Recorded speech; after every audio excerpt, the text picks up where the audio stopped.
এবং joint secretary Sheikh Mokib সাহেবকে আমরা মঞ্চে আহ্বান জানাচ্ছি।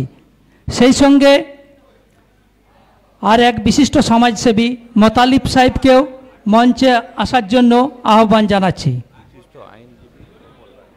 এবং বিশিষ্ট আইনজীবী পাপল সাহেবকেও মঞ্চে আসার জন্য আমি আহ্বান জানাচ্ছি। আমি এফসিআই সংগঠনের পক্ষ থেকে ভাইস প্রেসিডেন্ট আকবর হোসেন খান সাহেবকে মঞ্চে আসার জন্য আহ্বান জানাচ্ছি এবং সেই সঙ্গে এফসিআই সংগঠনের জয়েন্ট সেক্রেটারি জনাব শেখ মকিব সাহেবকেও মঞ্চে আহ্বান জানাচ্ছি। এবার বীরভূম ট্রাক অ্যাসোসিয়েশনের প্রাক্তন সভাপতি মাননীয় শামসুজ্জোহা সাহেব, ওনাকে আমি মঞ্চে আসার জন্য আহ্বান জানাচ্ছি। আপনাদের জ্ঞাতার্থে জানাচ্ছি যে তিনি দীর্ঘদিন অসুস্থ ছিলেন, অসুস্থ থাকার পরে আমরা তাকে মঞ্চে পেয়েছি। আমরা সত্যি ধন্য এবং অত্যন্ত আনন্দিত যে তার মতো ব্যক্তিত্বকে আমরা মঞ্চে পেয়েছি। এবার বীরভূম ট্রাক অ্যাসোসিয়েশনের মাননীয় সভাপতি মীর ফিরোজ আহমেদ সাহেবকে মঞ্চে আসার অনুরোধ করছি এবং বীরভূম ট্রাক অ্যাসোসিয়েশনের জেনারেল সেক্রেটারি লড়াকু যোদ্ধা আমাদের সকলের পরিচিত মুখ আনাস আহমেদকে আমি মঞ্চে আসার আহ্বান জানাচ্ছি। এরপরে আমি ডেকে নেব অর্গানাইজিং সেক্রেটারি মেহবুব শেখ সাহেবকে। আপনি মঞ্চে আসুন মেহবুব শেখ সাহেব। এবার নলহাটি ট্রাক অ্যাসোসিয়েশনের জেনারেল সেক্রেটারি আশিকুর রহমানকে আমরা মঞ্চে ডেকে নেব, যিনি আমরা দেখেছি যখন খয়রাকুড়ি টোল প্লাজায় যে আন্দোলন হয়েছিল, তার যে সুন্দর কথাবার্তা, তার যে বক্তৃতা আমাদের সকলকে আকৃষ্ট করেছিল। তিনি একাধারে চরমপন্থী বক্তৃতা দিয়েছেন, আবার অন্যধারে গান্ধীজির নরমপন্থা অবলম্বন করেছেন। সেই আশিকুর রহমান সাহেবকে আমরা মঞ্চে পেয়ে সত্যি আজ গর্বিত। এবার রামপুরহাট ট্রাক অ্যাসোসিয়েশনের জেনারেল সেক্রেটারি শফিকুল শেখকে আমি মঞ্চে আহ্বান জানাচ্ছি। এরপর পাচামি ট্রাক অ্যাসোসিয়েশনের সভাপতি মাননীয় নবীর আলী সাহেবকে মঞ্চে আসার আহ্বান জানাচ্ছি। নবীর আলী সাহেব আমাদের অত্যন্ত পরিচিত মুখ, তিনি সর্বদা কাজের মানুষ, একথা আমরা সকলেই জানি। নবীর আলী সাহেব, আপনি মঞ্চে আসন গ্রহণ করুন। এবার শেওড়াকুড়ি বেশি খরচা লাগছে, সেটা এড়ানোর জন্য অনেক দুর্ধর্ষ আমাদের সেক্রেটারি আনাস আহমেদ অনেক চেষ্টা করেছে, সঙ্গে আমরাও করেছি। হ্যাঁ, এই করার পর আজকে সেই চলার পথটা শুরু হবে। আপনারা খাওয়া দাওয়া করার পর সবাই যাবেন। এই আমার বক্তব্য দিয়ে শেষ করছি, আরও অনেকে আছে বলবে। অসংখ্য ধন্যবাদ আপনার সুচিন্তিত মতামত ব্যক্ত করার জন্য। এরপর আমরা মঞ্চে ডেকে নেব নলহাটি ট্রাক অ্যাসোসিয়েশনের জেনারেল সেক্রেটারি আশিকুর রহমান সাহেবকে। তার মূল্যবান বক্তৃতা আমরা শুনব। মাননীয় আশিকুর রহমান সাহেব, প্লিজ।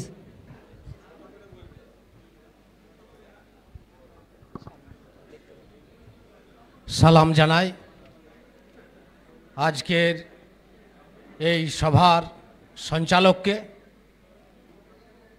এবং বীরভূম জেলা ট্রাক ইউনিয়নের পক্ষ থেকে যে বিভিন্ন প্রান্তের ট্রাক মালিকদেরকে আজ এই এক জায়গায় করেছেন, যার বিশেষ উদ্যোগ সেই আনাস আহমেদ আমার ছোট ভাই, তাকে স্নেহ জানাই। আর এই মঞ্চে যারা বসে আছেন কম বেশি সবাইকে আপনারা চেনেন। ইনারাই হচ্ছেন সারা বীরভূম জেলার যে ট্রাক মালিক ইউনিয়ন বলতে যে ভাষাটা বোঝায় এবং সুসংগঠিতভাবে আপনার আমার চলতে সহযোগিতা করে, এই মঞ্চে সেই কর্মবীর প্রত্যেকেই উপস্থিত আছেন। যার মধ্যে নাম না করলেই না। আমি সভাপতি দিয়ে শুরু করছি, তারপরে এখানে রয়েছে আমাদের টমাস দা, আমাদের বাক্কার সাহেব, টুলু ভাই, কাজল সাহা সাহেব, মসির ভাই, অনেকেই আছে, আপনারা প্রত্যেককেই চিনেন। এদের সহযোগিতায় এক শক্তিশালী সংগঠন, যেটার স্বপ্ন আমরা দেখেছিলাম, নলহাটি ট্রাক মালিক ইউনিয়নের পক্ষ থেকে, সেই স্বপ্ন আজ এই জেলার দরবারে সার্থক হয়েছে। আজ সার্থক হয়েছে ইনাদের অকাঠ্য সহযোগিতায়। আপনারা দেখেছেন, যখন আমরা একটা খয়রাকুড়ি টোল নিয়ে দীর্ঘ কয়েকদিন আন্দোলন করেছিলাম, আমরা কয়েকটা ছেলে দিশেহারা ভাবে, কিন্তু পাশ থেকে আমাদের আন্দোলনকে সার্বিকভাবে সফল করার জন্য আপনারা সহযোগিতা করেছিলেন, পাশাপাশি ইনারা সহযোগিতা করেছিল।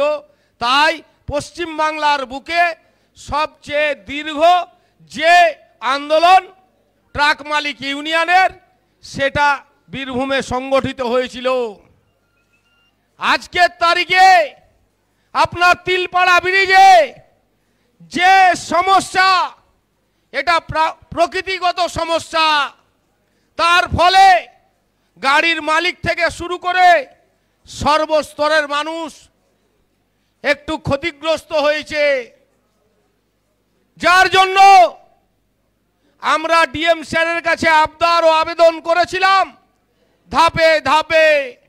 এমনকি মাননীয় সেচ মন্ত্রী মানস ভুইয়া সাহেবের কাছে আপনার আমার যে পছন্দের ছেলে আনাস পৌঁছে গিয়েছিল। মানস ভুইয়া সাহেবের নির্দেশে আজকে যে বীরভূম ট্রাক মালিক ইউনিয়নের হাত ধরে এই তিলপাড়া ব্রিজের পাশে যে একটা বিকল্প রাস্তা, যে কজওয়ে, সেখানে নামটা জুড়েছিল বীরভূম ট্রাক মালিক ইউনিয়নের।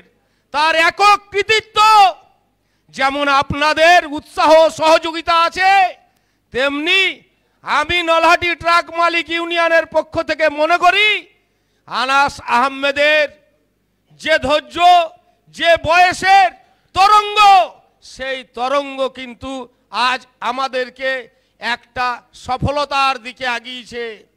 সে ভাবেনি যে কোথা থেকে পয়সা আসবে, সে ভাবেনি যে কোথা থেকে কি হবে, কিন্তু সে একটা কথা ভেবেছিল যে যে কোনো হালতে আমাদের কজওয়ে তৈরি করতে হবে। কজওয়েটা হলে শুধু বীরভূমের না, পশ্চিম বাংলার না, সারা ভারতবর্ষের যে গাড়ির মালিক তারা এই রাস্তা দিয়ে চলাচল করে, তাদের তেল, তাদের রাস্তা, সাধারণ মানুষের যানজট, সমস্ত সমস্যা মিটবে। তাই সব সময় আমরা নলহাটি ট্রাক মালিক ইউনিয়নের পক্ষ থেকে আনাস আহমেদকে সমর্থন ও সহযোগিতা করে এসেছি, পাশাপাশি বীরভূম জেলা ট্রাক মালিক ইউনিয়নকে সমর্থন করে এসেছি। আজ আমি এই মঞ্চে যে আওয়াজ দিচ্ছি, সেই নলহাটির মালিক যারা আছে, তারা যদি রহমানকে তৈরি না করত, আজ এখানে আওয়াজ দেওয়ার ক্ষমতা থাকতো না। তাই সালাম জানাই সর্বোপরি আমার নলহাটি ট্রাক মালিক ইউনিয়নের প্রত্যেকটা সদস্যকে এবং কোর কমিটিকে। সংগঠন একেই বলে ধাপে ধাপে নিঃস্বার্থভাবে একে অপরের সহযোগিতায় চলা। সংগঠন কখনোই আমরা যতদূর ছোট জ্ঞানে জানি এটাকে বলে না যে দ্বিচারিতা করা। আমি কারো নাম নিচ্ছি না, সহজ ভাষায় বলছি, দুধেতে মেশায় জল, গোয়ালার দল কেমনে বাড়িবে বলো, শিশুদের বল, মায়ের হাঁড়িতে যখন দুধ আসে তখন সেই হাঁড়ির দুধটা গোয়ালার হাত দিয়ে আসে। গোয়ালা তার লাভের উদ্দেশ্যে একটু জল মিশিয়ে দেয়। মা জানে যে আমার ছেলেকে খাঁটি দুধ খাওয়াবো, মা জানে যে আমার ছেলেকে শক্তিশালী করব, তাই মা সেই জলটাকে উড়িয়ে দেয় গরম আঁচের মাধ্যমে। তো সাবধান, এখানে অনেক মা আছে, চিন্তা করো না, জল মিশে গেলেও গরম করে উড়ানোর ব্যবস্থা আছে, চিন্তা করো না। তাই সংগঠনের পক্ষ থেকে সংগঠনকে মজবুত করার উদ্দেশ্যে প্রত্যেককে আবদার করব, জলে মিশার দরকার নাই, সবাই মিলে একে অপরে হাতে হাত লাগিয়ে এগিয়ে যাব। কাজ আমাদের কাছে প্রাধান্য। আজ চোখের সামনে তিলপাড়া ব্রিজের কজওয়ে যে চালু হবে, হয়তো কয়েকদিন সময় লাগবে। আপনারা বলেন তো, কাঁধির একটা রাস্তাতে ব্রিজের ঘটনা ঘটেছিল, ওই এলাকার মানুষকে কত বছর ধরে ঘুরের রাস্তায় যেতে হয়েছিল বলেন। আজ এই আনাস, আজ এই আপনারা, আপনাদের সহযোগিতা, এই মঞ্চের লোকজন সবাই মিলে যৌথ প্রয়াস যদি না থাকতো, এই কয়েকদিনের মুহূর্তে কজওয়ের অর্ডার হতো না। তার জন্য সাধুবাদ জানাই। সংগঠনের মজবুতি চাই। চলতে গিয়ে ফিরতে গিয়ে ভুল হতেই পারে, আমারও হতে পারে, তারও হতে পারে, প্রত্যেকটা মানুষের হতে পারে। ভুলেই মানুষ, তা না হলে তো, ভুল না থাকলে তো দেবতা হয়ে যাব। মানুষ মাত্রই ভুল আছে, ভুল যেমন আছে তার সংশোধন পরামর্শের মাধ্যমে আছে। সংগঠনের ক্ষেত্রে এটাই হয়। কিন্তু কেউ যদি ভাবে যে এই ভুলটাকে পুঁজি করে চালাকির রাস্তা নিব, আমরা সংগঠন থেকে উঠে এসেছি। জন্ম যেদিন থেকে হয়েছে, সংগঠন কিভাবে তৈরি করতে হয় আমরা কম বেশি আপনাদের সহযোগিতায় ঠেকে ঠেকে শিখে এই জায়গায় এসেছি। তো প্রত্যেকের উদ্দেশ্যেই বলবো, পারলে আমাদের গাড়ির মালিক যারা রয়েছেন তাদের সহযোগিতা করুন, সুপরামর্শ দেন, কিন্তু অনুরোধ করব কেউ চালাকি করেন না। চালাকি জিনিসটা ভালো না, না তো যেদিন আওয়াজ উঠে যাবে, যেদিন মানুষ চিনে নেবে, যে মূর্তি দেখে চমকে উঠে প্রাণ, যেন বন্য জন্তু পশু এরা করি অনুমান। দর্শনের চোখ খুললে পরে দেখতে পাওয়া যায়, কেউ বা ব্যাঘ্র, কেউ বা সিংহ, যেন জ্যান্ত মানুষ খায়। ফণির মতো দংশন করে দিচ্ছে ঢেলে বিষ, আর সাধুর বেশে চোর আসে দিতে শুভাশিস। এই ছন্দ যেদিন বুঝবে সবাই, সেই দিনটা কিন্তু ভয়ঙ্কর। তাই আমার বক্তব্য দীর্ঘ না করে প্রত্যেকের কাছে একতার অনুরোধ জানিয়ে, সালা পরামর্শের মাধ্যমে প্রত্যেককেই সালাম জানিয়ে আমি আমার আবদার শেষ করলাম। নমস্কার। অসংখ্য ধন্যবাদ মাননীয় রহমান সাহেবকে। এরপরে আমাদের মধ্যে তার সুচিন্তিত মতামত ব্যক্ত করবেন বীরভূম ট্রাক অ্যাসোসিয়েশনের অ্যাডভাইজার, আমাদের সকলের হৃদস্পন্দন মাননীয় মশির মণ্ডল মহাশয়।